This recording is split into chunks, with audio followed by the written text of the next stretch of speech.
Hello, everybody, and welcome back to the Data Playbook. It's week 16, and we have our Sunday games to go through after a couple Saturday games and Thursday night.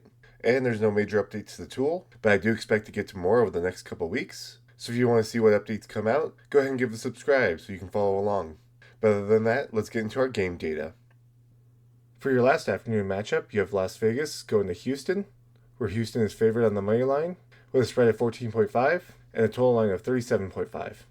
Here are their averages flipped over, and looking at their rankings, you have Vegas with one of the worst offenses in the league, with a scoring rank of 32, a passing rank of 23, a rushing rank of 32, and a tight end rank of 3, notably. Their defense is a little closer to average, with an allowed scoring rank of 25, allowed passing rank of 15, allowed rushing rank of 19. Houston has about an average offense, with a scoring rank of 18, a passing rank of 12, and a rushing rank of 22, but they do have a pretty good defense with an allowed scoring rank of 1, allowed passing rank of 8, and an allowed rushing rank of 3. For your quarterbacks, you have Geno Smith and CJ Stroud, with Smith averaging about 11.7 fantasy points per game, and Stroud at about 15.1. Here's their seasonal averages, and looking at their turnovers, you have Geno Smith with 14 interceptions this season, and 1 fumble lost due to a sack, and then for Stroud, you have 6 interceptions this season. For their rushing share, you have Geno Smith at about 15.3% of the rushing carry share, and 11.9% of the rushing yard share, and then Stroud at 11.3% of the rushing carry share, and about 15% of the rushing yard share. For your running backs, you have Ashton Jeanty and Nick Chubb, because Woody Marks is listed as out. So you have Jeanty averaging about 13.7 fantasy points per game, and Chubb at about 6.4. Once again, switching over their seasonal averages, and the only turnover comes from Jeanty with 1 rushing fumble this season. For their rushing share, you have Jeanty with the vast majority on his team at 76.6% of the rushing carry share and 77.3% of the rushing yard share, with the only other people listed being Geno Smith and the backup Raheem Mostert. For Nick Chubb, being the backup now, he's at 34.3% of the rushing carry share and 34.7% of the rushing yard share, with Woody Marks now being the dominant one at 42.9% and 49.8% of the rushing carry share, except for that he won't be in this game. So that should fall to Nick Chubb now. For your receivers, you have Trey Tucker and Nico Collins, with Tucker averaging about 9.8 fantasy points per game, and Collins at about 16. Here's their seasonal averages, and Tucker has no turnovers this season, but Nico Collins has 1 receiving fumble.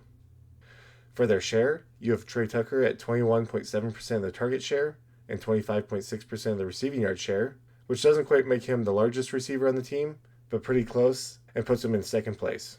For Nico Collins, he's at 25.5% of the target share and 32.7% of the receiving yard share, which does make him the most productive receiver on Houston. For your number 2 receivers, you have Jack Beck and Jaden Higgins, with Beck averaging about 3 fantasy points per game and Higgins averaging about 7. Here's their seasonal averages, and with no turnovers, we'll look at their charts, where you have Beck with about 7% of the target share and 8% of the receiving yard share, and Higgins at 13.4% of the target share and about 13% of the receiving yard share. For your tight ends, you have Brock Bowers and Dalton Schultz. Brock Bowers averaging about 14.7 fantasy points per game this season, and Dalton Schultz at about 10.5. Here's their seasonal averages, and there are no turnovers, so go ahead and pause if you want to look through this information.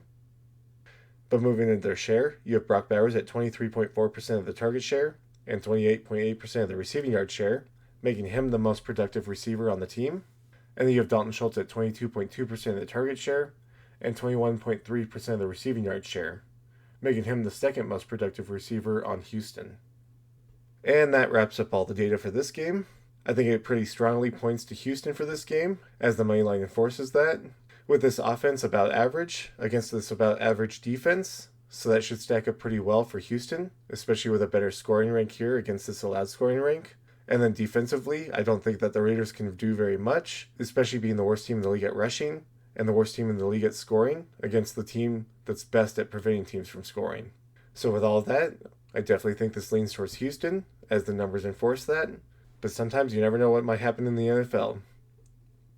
So there you are with that data. I hope you found it informational and useful, and if you did, leave a like and subscribe, and leave a comment on what else you'd want to see in the future.